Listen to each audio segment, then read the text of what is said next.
इतिहास लिखा है इसमें, कुछ खास छिपा है इसमें।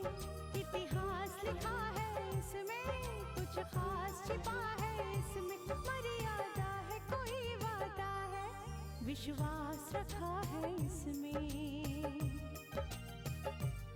सात फेरों से मिला ये तो उपहार है, मेरा श्रृंगार है, मेरा श्रृंगार है, मेरा श्रृंगार है, मेरा श्रृंगार है। मंगलसूत्र, मंगलसूत्र, मंगलसूत्र, मंगलसूत्र, मंगलसूत्र, मंगलसूत्र, मंगलसूत्र।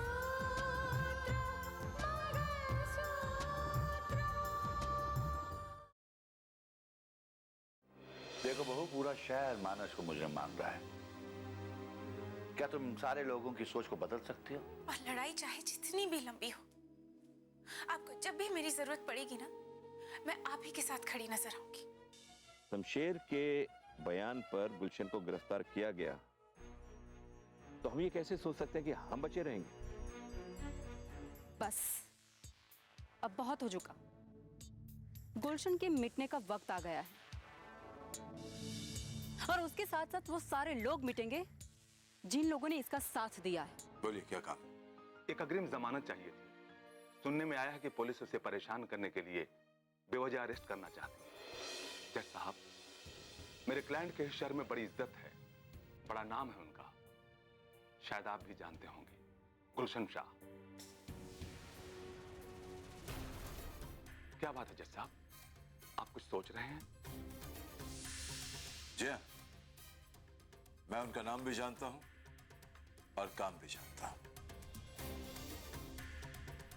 अफसोस तो इस बात का है कि मेरे इस कलम को अभी तक मौका नहीं मिला कि गुलशन शाह के नाम की सजा लिखूं। चाहिए उसे अग्रिम जमानत मैं नहीं दे सकता। देखिए जज साहब, कहा ना मैंने आपसे, अग्रिम जमानत नहीं मिलेगी। Please leave.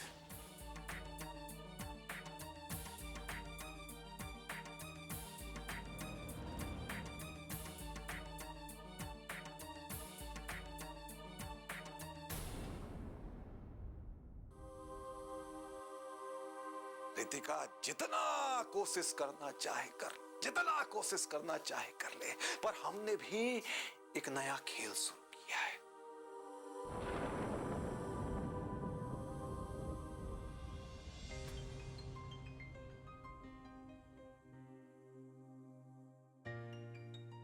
हाय साक्षी। हाय रोहित, कैसे हो? मैं अच्छा हूँ, तुम कैसे हो? मैं भी ठीक हूँ। बताओ कैसे बुलाया?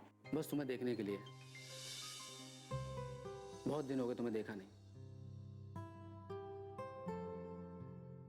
ये शादी को लेके मैंने न जाने कितने ख्वाब देखे थे, लेकिन पता नहीं क्या हुआ और कैसे हुआ, सारे ख्वाब बिखर गए। रोहित, शादी टूटी नहीं है अभी तक, सिर्फ पोस्टपोन हुई है थोड़ी। हाँ साक्षी, हमारी मोहब्बत के नसीब में पता नहीं क्या लिखा है, क्योंकि एक बार रुकावटें होती है ना तो होती ही चली जाती है। तुम अपनी मोहब्बत को लेकर परेशान हो, और मैं इस बात को लेकर परेशान हूं कि आगे क्या होने वाला है। और माँ घर पे इतनी गुस्से में है कि हर बात की जिम्मेदार भाभी को ठहराती है। साक्षी, आखिर आंटी दीदी से इतना नाराज क्यों होती है? उन्होंने पिछली बार भी तुम्हें गलतफहमी में डालकर माँ को घर पे बुलाया था, सिर्फ इसलिए कि वो माँ को जलील कर सके। मुझे पता नहीं रोहित, माँ को समझना बहुत मुश्किल है, पर क्या आंटी को सच में बहुत बुरा लगा था? साक्षी, तुम्हें नहीं मालूम, उस दिन तुम्हारे घर से लौटने के बाद माँ अपने कमरे में किस कदर रो रही थी। और उस दिन जब मैं माँ के कमरे में गया तो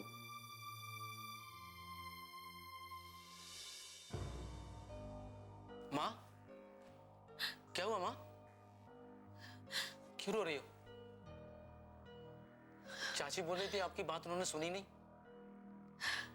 बेटा, हम तो लड़की वाले, हमें तो कोई सवाल जवाब करने का अधिकार ही नहीं।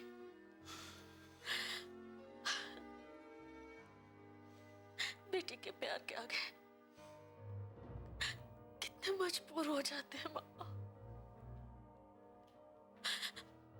सही हो गलत हो कुछ भी हो, लेकिन अपने बच्चों के लिए तो कुछ भी सुन लेना पड़ता है ना बेटा।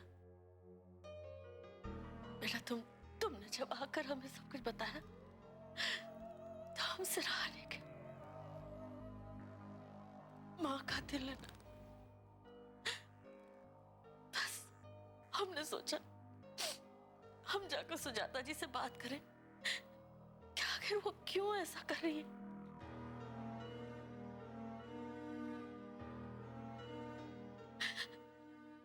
मानस तो बहुत अच्छा लड़का है, हमें उम्मीद नहीं थी कि वो ऐसा करेगा।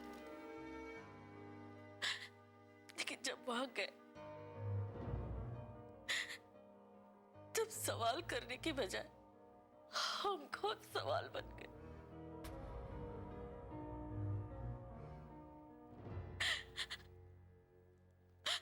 हमें बहुत अपमानित होना पड़ा बेटा। क्या किया था माँ? आप ये तो बताइए। ऐसे सवाल जिसके कोई जवाब नहीं थे हमारे पास। सर झुकाकर वहां से चुपचाप चले आने के अलावा हमारे पास कोई उपाय नहीं था। क्या कह रही हैं आप माँ?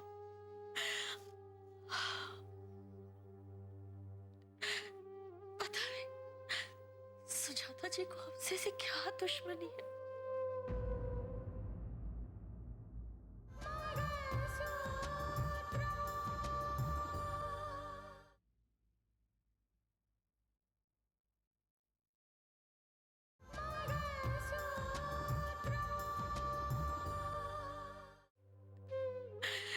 अब तक हम समझ नहीं पाए कि उन्हें हमारा अपमान करके हमारे बच्चे को दुखी करके फायदा क्या हो रहा है।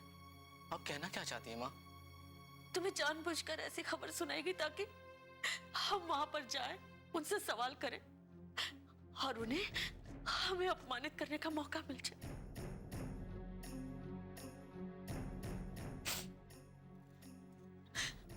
हमारी तो समझ में ये नहीं आता बेटा, तुम कैसे इतने बड़े धोखे में रह गए। पता है तुम्हें, हमने जब वहां जाकर सुजाता जी से सवाल किए तब हमें पता चला कि हकीकत में मानस ने रितिका को स्वीकार नहीं किया, ऐसा नहीं है।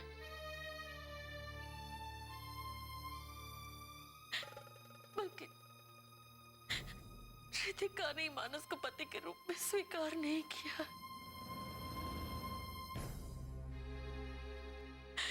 आज भी राकेश उसके दिल में, उसके दिमाग पर छाया हुआ है। चलो इस बात को भी मैं मानती हूँ कि वो मजबूर है अपने दिल से, लेकिन उसने राकेश की तस्वीर अभी भी अपने पास रखी है। जब मेरे हाथ में सुजाता जी ने राकेश की तस्वीर थमा दी, एकदम सदमे में आ गई। मुझे अब रितिका की और भी चिंता हो रही है। कैसे सामना करेगी वो इन हालात में? वो वहां पर कैसे जिएगी?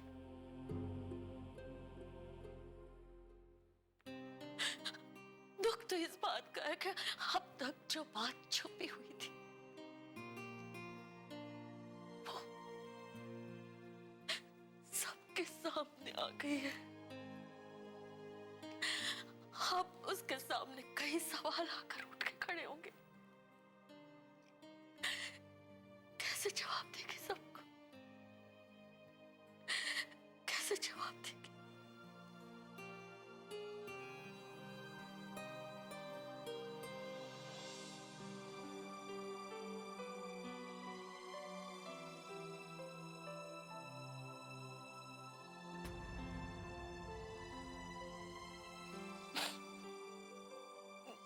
तुम जाओ, मैं ठीक हूँ।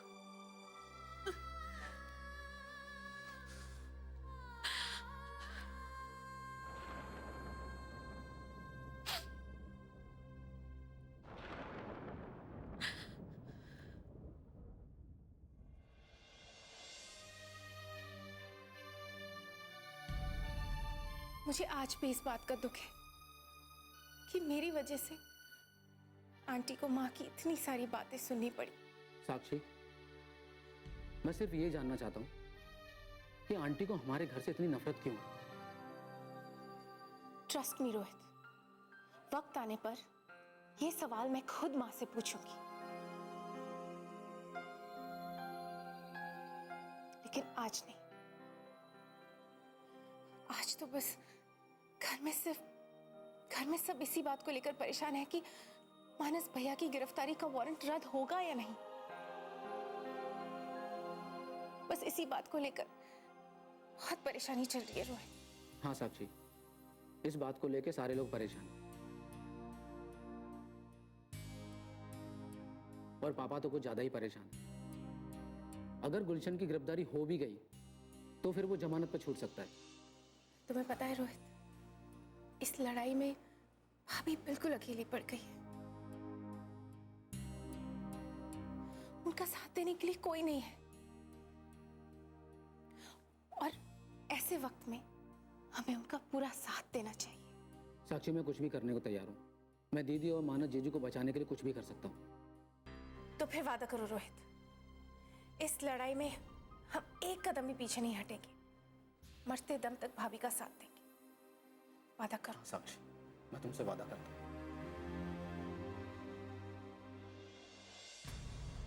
रितिका की नजर सिर्फ गुलशन पर ही नहीं, उसकी नजर उन लोगों पर भी है जो गुलशन का साथ दे रही है।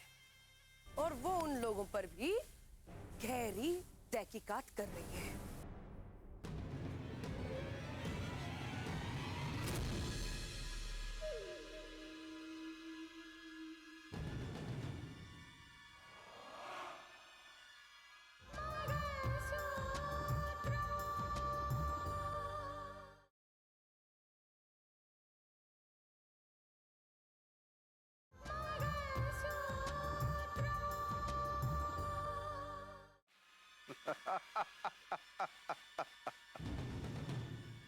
हाय रितिका, अरे छोड़ो उसे।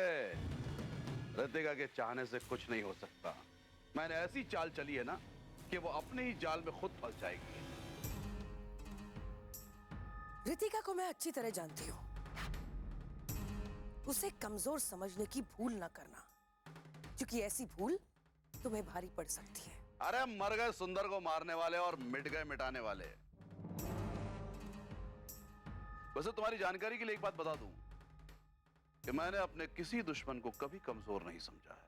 उल्टा उसकी हर चाल को अपने काबू में करने के लिए मैं उतना ही ताकतवर बनता चला गया। और मेरी ताकत की सीमा का अंदाजा वो कभी नहीं लगा सकती कि सुंदरलाल किस हद तक जा सकता है और क्या कर सकता है। मुझे भी तो बताओ, क्या करने वाले हो? अरे अरे, इतनी भी क्या जल्दबाजी है भाई। थोड़ा इंतजार करो, वक्त रहते तुम्हें भी सब पता चल जाए। लगता है इतने लंबे साथ में भी मैं तुम्हारा विश्वास नहीं जीत सकी। अरे अरे अरे, कैसी बात कर रही हो उसने? हाँ, अरे तुम पर तो मैं आंखें बंद करके भी विश्वास कर सकता हूँ। जानती हो क्यों? क्योंकि तुम्हारी इन्हीं आंखों में मैंने रितिका और उसके घर वालों के खिलाफ वो नफरत देखी है जो सुंदरलाल के सीने में सुलग रही है। और सच पूछो तो तुम्हारी इसी नफरत ने मुझे तुम्हारे करीब ला खड़ा किया है। ठीक कह रहे हो सुंदर, क्योंकि उनकी नजर में मैं एक अनपढ़ हूं, नकारा हूं। ना मैं घर के बाहर कदम रख सकती हूं और ना ही मैं अपने बारे में सोच सकती हूं। लेकिन एक ना एक दिन उन्हें यह जरूर पता चल जाएगा कि मैं क्या कर सकती हूं। बिल्कुल, और मैं तुमसे वादा करता हूं कि मैं तुम्हारा वो वक्त लाऊंगा। मैं तुम्हारा वक्त लाऊंगा स्नेहा। अरे उस घर में तुम्हें मिला ही क्या है? ना दौलत, ना शोहरत, ना इज्जत, कुछ भी तो नहीं। कदम कदम पर तुम कौड़ी कौड़ी के लिए मोहताज रही हो, और उन लोगों ने सिर्फ और सिर्फ अपना फर्ज पूरा करने के लिए तुम्हारी जरूरत को पूरा किया और कुछ नहीं। कुछ हासिल नहीं हुआ, लेकिन देखना, मेरा साथ देकर तुम करोड़ों में खेलोगी। अरे करोड़ों से याद आया, वो गुलशन शाह ने मुझे रितिका के ट्रांसफर के लिए 10 करोड़ रुपए अता किए।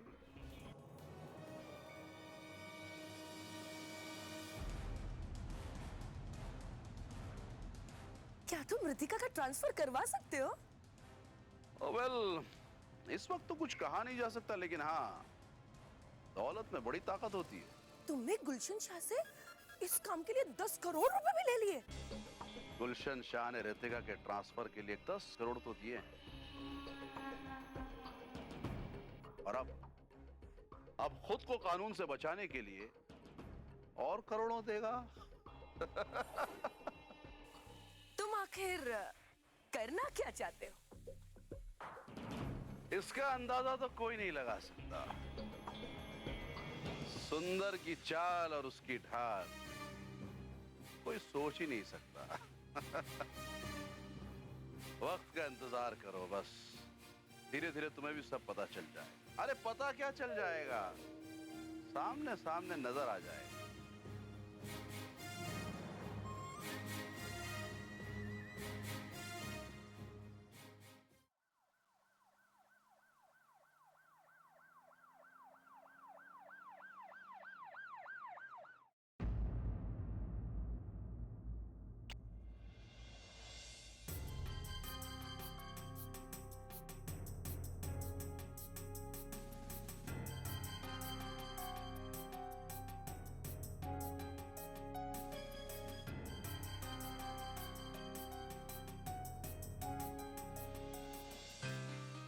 राजेश्वर जी, आप?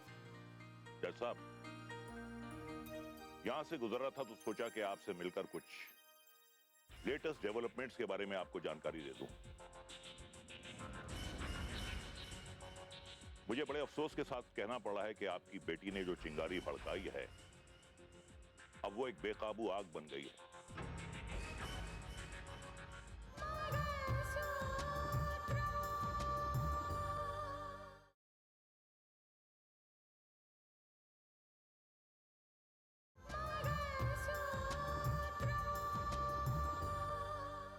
और उसकी लपटें चारों तरफ फैल गई। समझा नहीं, क्या कह रहे हैं आप? मुझे तो पता नहीं कि आपको अपनी बेटी पर कितना विश्वास है, कि आपको उसकी कमियां या खामियां बिल्कुल दिखाई नहीं देती। एक बहुत पुरानी कहावत है जज साहब कि बिल्ली के आंख बंद कर लेने से पूरी दुनिया में अंधेरा नहीं हो जाता।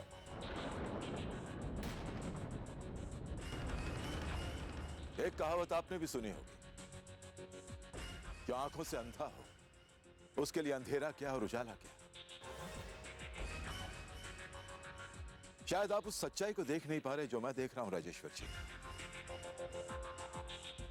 हो सकता है कि रितिका का तरीका गलत हो, उसका मकसद गलत नहीं है। तरीका गलत हो तो मकसद तक कोई नहीं पहुंच सकता।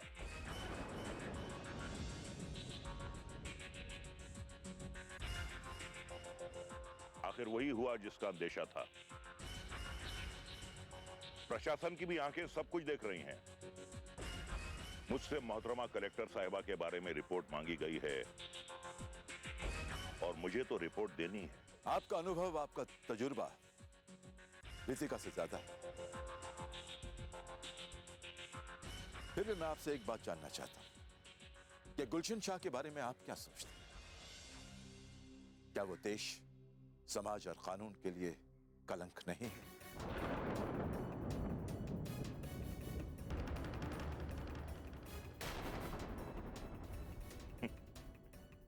तरीका गलत हो तो मकसद तक कोई नहीं पहुंच सकता। आखिर वही हुआ जिसका अंदेशा था। प्रशासन की भी आंखें सब कुछ देख रही हैं। मुझसे मोहतरमा कलेक्टर साहिबा के बारे में रिपोर्ट मांगी गई है और मुझे तो रिपोर्ट देनी है। तो भेज दीजिए रिपोर्ट।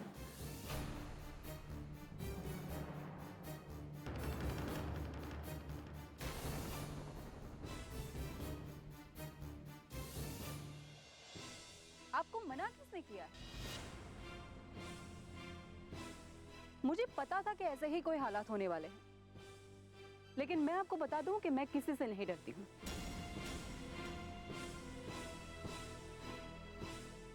किसी से भी नहीं, क्योंकि डरता वो इंसान है जो गलती करता है, और मेरे हिसाब से मैं कोई गलती नहीं कर रही। गुलशन शाह जैसे इंसान को बेनकाब करना कोई गलती नहीं है। पता नहीं कैसी सोच है आपकी, कैसी कैसी मानसिकता है।